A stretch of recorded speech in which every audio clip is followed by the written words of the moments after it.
Guys, it's Miss Green. Welcome to my living room. You might see my cats and dogs coming in and out of the picture. Um, Hopefully not. But I'm going to read chapters 23 and 24 from our One School, One Book, Wish. So let's get started. On Jackie's last day in Colby, she and Bertha sat together at the sewing machine in my room and talked about boys and clothes and movie stars while they worked on a zipper. I took Wishbone out in the yard and pulled weeds from between the marigolds beside the garden shed while he slept in the sun.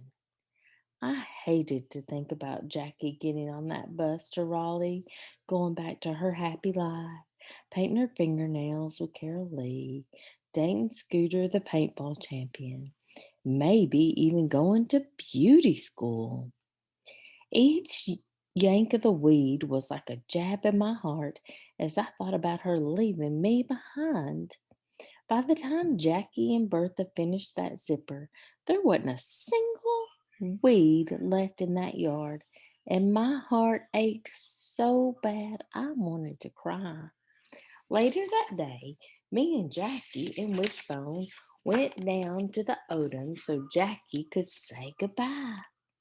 The boys sat on the porch looking like they were going to a funeral. Well, y'all better come visit me in Raleigh, Jackie said, and she threw her arms out wide.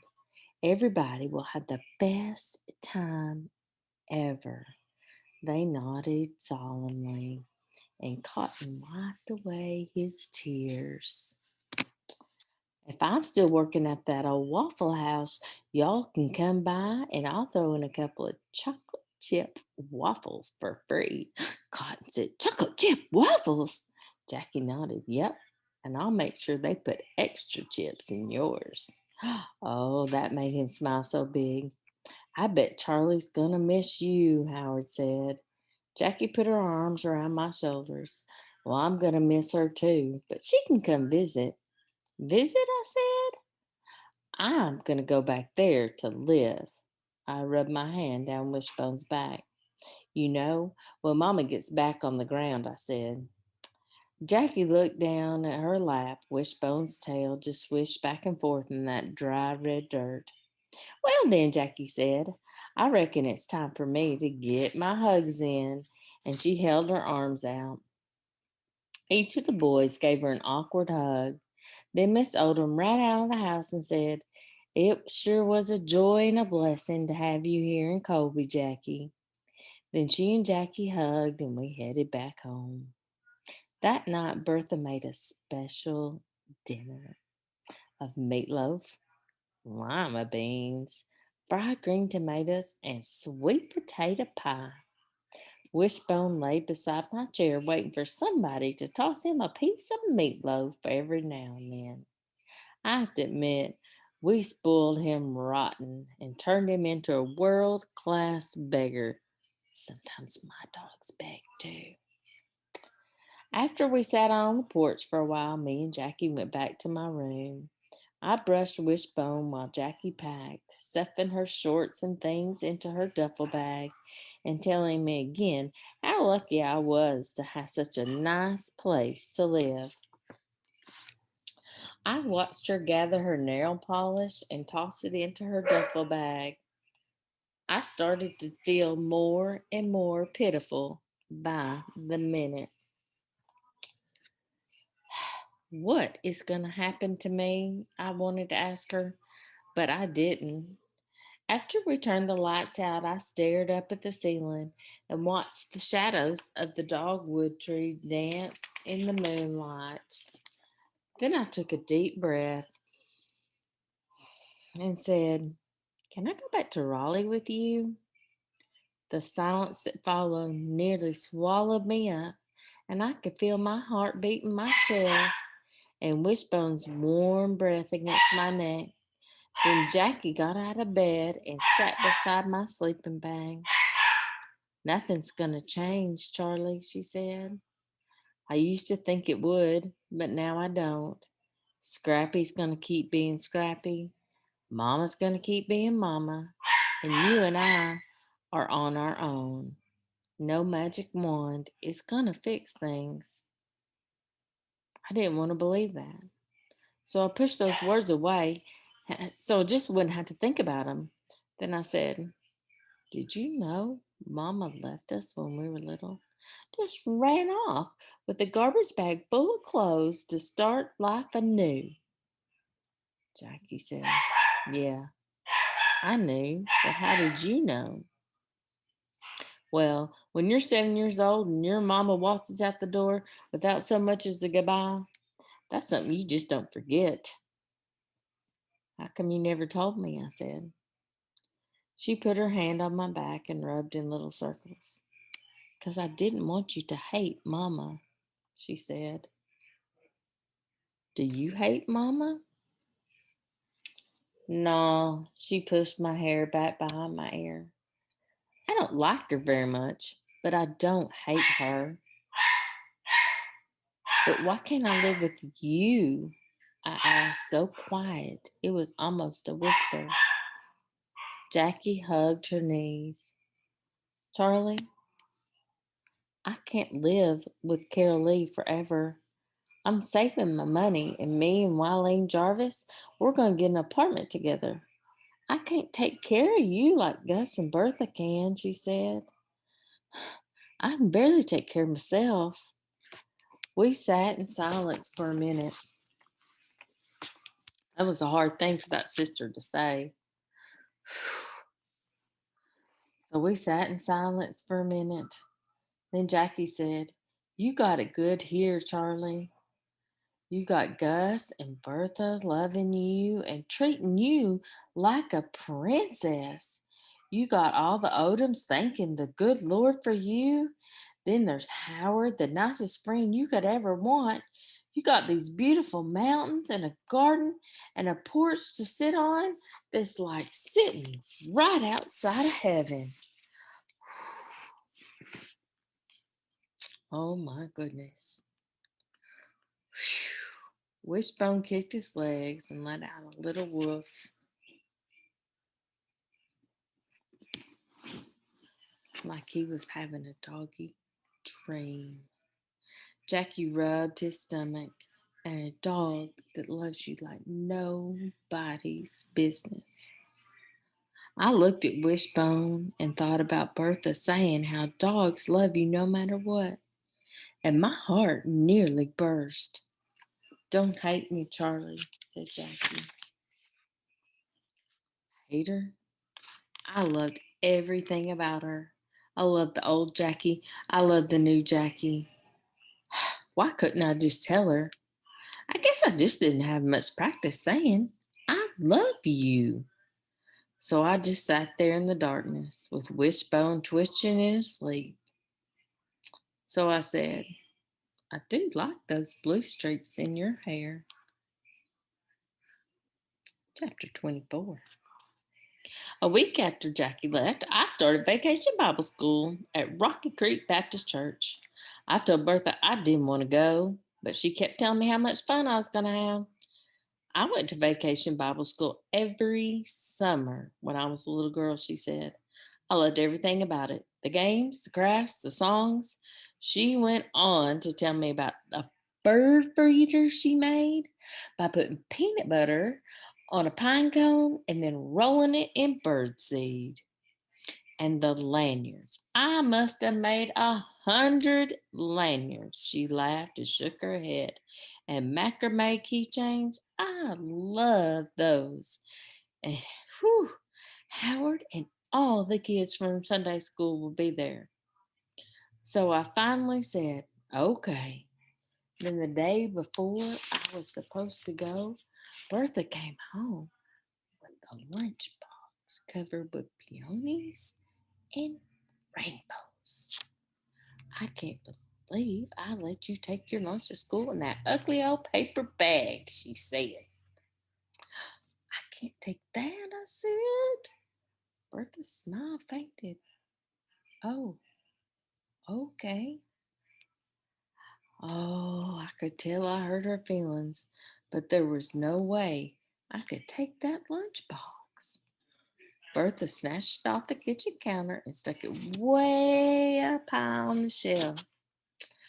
I just don't know what I was thinking, she said. That thing is just plumb silly.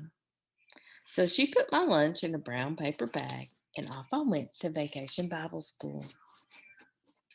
We sat in a circle in the shade and listened to Miss Rhonda tell us about how much fun we were going to have, even though we knew each other from Sunday school. First, we're going to tell each other your name and 3 fun facts about yourself. Right away, I thought about my first day of school in Colby and that getting to know you paper and how I said I liked soccer, ballet, and fighting. But I didn't say that. Instead, I said, I have a dog named Wishbone. My sister works at the Waffle House, and my Aunt Bertha has 7 cats. Whew. We spent the morning making paper mache bowls and singing songs about Moses and the bulrushes. When it was time for lunch, I got my brown paper bag and sat next to Audrey Mitchell. I made up my mind I was going to be more like Jackie from now on, cool and confident, and make friends right and left. But before I could think up something to say to Audrey, Howard plopped down right next to me. Burl wrote Jackie a letter, he said. What for? He shrugged. Laney snatched it right out of his hand and they got in a fight. Burl chased him around the house, cussing, and they broke a lamp. It looks like my lamp, probably. You see that? Mm-mm-mm. My cat did that. They broke the lamp. He lifted the corner of his sandwich and he looked under that bologna and mustard. Did Burl get the letter back? I asked. Howard flattened his sandwich between his palms of his hands. Yep, but it got ripped, and now they're both grounded because of the cussing and the lamp. He pushed at his damp red hair, and his arms were sunburned and bright pink and dotted freckles. He went on to tell me about Dwight breaking his pinky finger at the baseball camp. While Howard just talked, I watched Audrey out of the corner of my eye. She sat cross-legged with a paper napkin in her lap. She had butterfly barrettes in her hair. And her sneakers did not even have one speck of dirt on them. Her lunchbox was plain, no peonies and no rainbows. She opened it and she peered inside and she took out a plastic bag full of grapes, something wrapped in foil, and a folded up piece of paper. I scooted a little closer and pretended like I was still listening to Howard while she opened the paper. It was a note with big, swirly handwriting. When she put it down on the grass next to her grapes, I squinted at it and I tried to read it. And Cotton, he had 2 ticks on him, Howard was saying, so Mama made him straight down naked right there in the yard. A couple of kids giggled, and I just gave Howard that look because nobody wanted to hear the word naked while they were trying to eat lunch. But Howard just went right on talking like he didn't even notice. Just then, some girl I did not know said, sit right here, Audrey, and patted the ground next to her. So Audrey scooped up her grapes and stuff and moved away from me and Howard, leaving that piece of paper behind.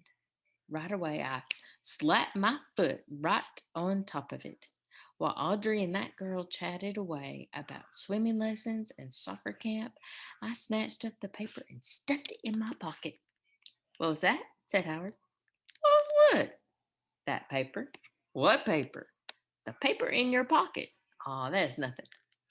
Howard wiped the dab of mustard on his shorts. Okay, he said. All afternoon while we were reading Bible stories and watched Miss Rhonda's teenage son do magic tricks, I thought about that note in my pocket. Every once in a while, I would reach in and wrap my fingers around it. Finally, I had my chance. Howard was helping Miss Rhonda take the Bible story books back in the church, and Audrey was busy being friends with everybody but me. So I took the paper out of my pocket and I read it. Have fun at Vacation Bible School. I will be missing you. I love you very much, Mama. Quickly, I folded it and jammed it back in my pocket. I looked over at Audrey, linking arms with some girl and whispering. I closed my eyes, and in my mind, I became Audrey, a girl with perfect sneakers, a friend to whisper secrets to, and a mama who wrote, I love you very much, on a note for me. But then I opened my eyes, and I was me again. That night we had corn on the cob for supper. I counted the rows of corn on my cob and I could not believe it. Exactly 14. That was on my list of things you can wish on. I counted one more time to make sure, and then I closed my eyes and made my wish. I almost forgot, said Bertha, jumping up from the tables, and she took something off the counter and handed it to me. A lunchbox. A plain lunchbox with no peonies and no rainbows. She lifted her eyebrows and said, What do you think? Better? I felt so guilty. It caught me by surprise. I felt bad that Bertha had spent money to buy me another lunchbox.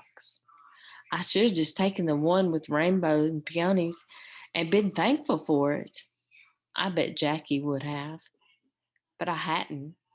And now here was Bertha being so nice to me.